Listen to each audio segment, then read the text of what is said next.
everybody, welcome back to my channel. Today I'm going to talk about that video I made a couple of weeks ago for the search for Roxie. So Chicago the Musical ran this contest where they decided they were going to look for the next lucky performer to play Roxie Hart on Broadway. Now, my video ended up with over 1.8 million views and over 3,000 shares, and it's continuing to be shared and viewed every day. Of all the tapes that they received at Chicago the Musical, mine is by far the most widely viewed and widely shared video. For me, the video was a giant success, but ultimately, they decided not to place me in their top 10 finalists. And so many of you guys reached out to me to find out what happened with that. So, I want to address that really quickly, as well as give you some really valuable information that you might find interesting. Maybe you're a performer, maybe you're looking for a job, maybe there's a leadership role that you want. And if those things aren't happening for you as quickly as you wanted, keep watching this video. Also, don't forget to subscribe. It's that little red button right down there. Hit the notification bell if you're interested in my videos and you want to hang out with me some more. Now, a little bit of background. I was having coffee one morning. I was wearing my pump. I was just in bed, chilling out. And I saw someone's audition tape in my newsfeed for this contest, the search for Roxie.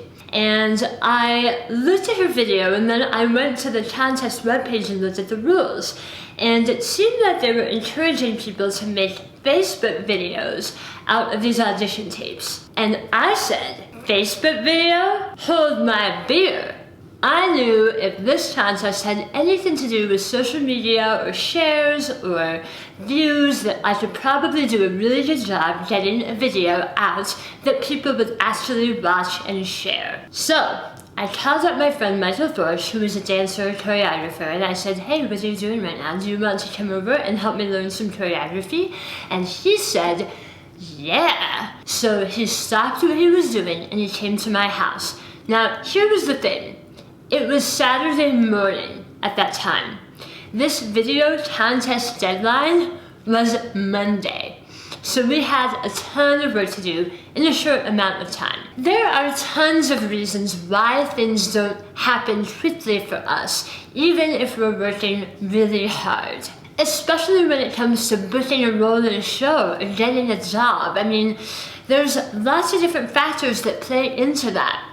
And then, aside from things like talent or ability, you have other factors like friendships, politics, those behind-the-scenes things that we don't really think about when we're preparing to take on a role or a job. So, first and foremost, I want you to think about the fact that there might just be too many cooks. What do I mean by that? Well, in order to cast a show, or run a contest, or keep a business going, or really any sort of organizational entity, there's going to be a lot of people involved in the process who might have a big say in who gets chosen. I'm going to tell you a really quick story. When I was at university studying theater, I had a professor that sat everybody down one day and said, okay, today we're going to play the game called Cast the Show.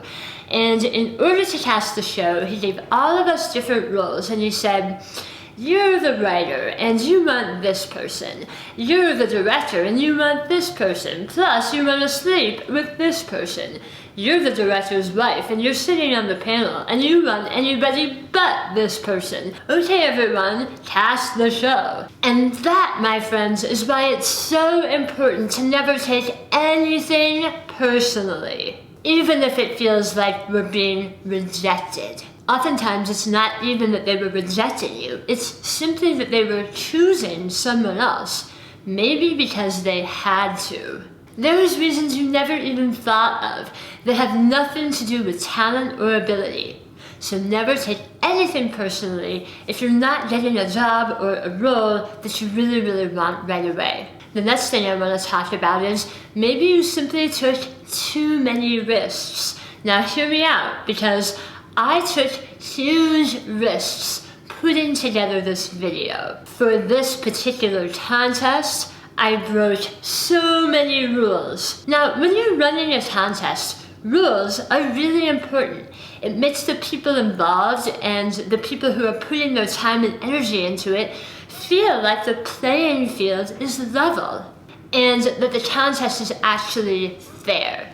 Now, when I realized that they wanted these contest entries to go flying around Facebook, I didn't waste any time in breaking all of the rules. I wanted to maximize views on that video, so I formatted it differently than it's stated to in the contest rules. I put splashy text on the screen so I could take advantage of those 3 minutes to really tell my story. And in taking those risks, yes, I got my video viewed millions now of times, but I also broke all the rules. Basically, I made my video look unlike any of the other contest entries. So including me in the final top 10 might have seemed a bit unfair, or it might have taken the playing field out of whack in terms of being able to do the thing that they were trying to do, which was run this elegant contest. Now, was it a good risk?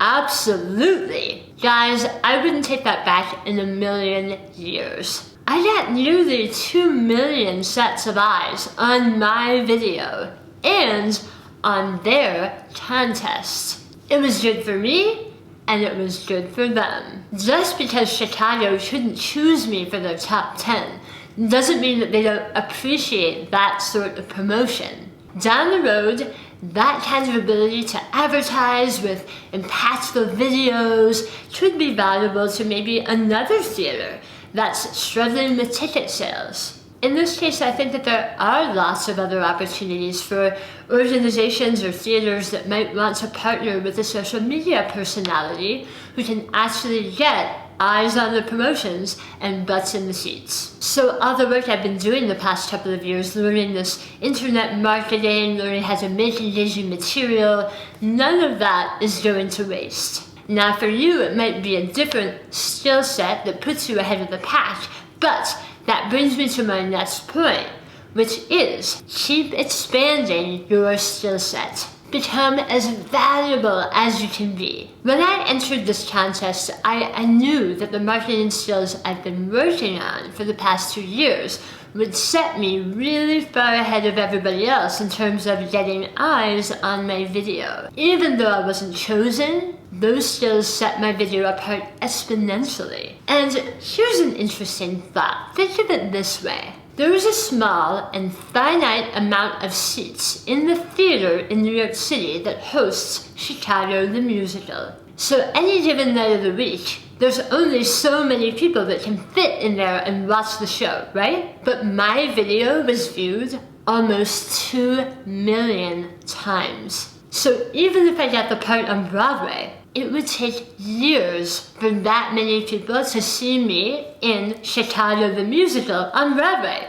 The skill set I'm working on and developing right now, in addition to any talent I might have as a singer or a dancer, is doing way more to share my abilities with the world than really anything that Chicago the Musical could do for me just in their theater. We must provide value to others. Nobody cares about helping us make our dreams come true. They're all too worried about them making their dreams come true.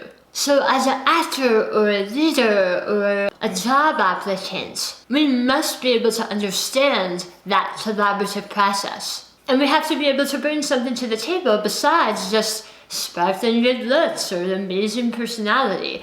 All those things are important. But can you write? Can you produce? Do you have other monetizable skill sets? All of this would be a consideration as to whether or not people want to work with you. But not only that, it's a consideration for whether or not we need to rely on other people to choose us.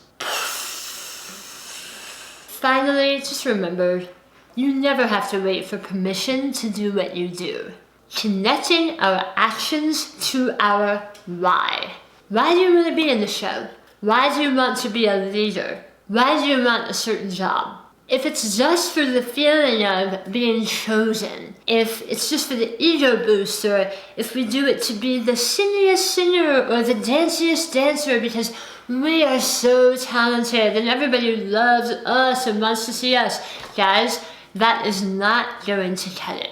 When I look at this video that I really busted my butt to create, I know in the deepest part of my heart that the group of people I provided value to are exactly the people that I care about the most. My oral cancer community, my other cancer survivors, my brothers and sisters that have disabilities, physical challenges. I care deeply that people like you and me are represented in TV and film and on stage. And in my mind, contest or not, this video was a rousing success because it got in front of the people who needed to see it.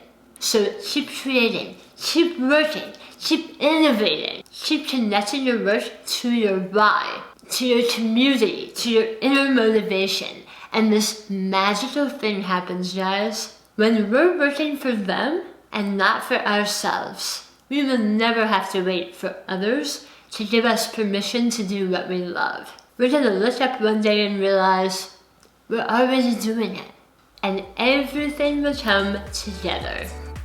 Don't forget to subscribe, hit that red button, hit that notification bell, and I will see you in the next video. Bye guys!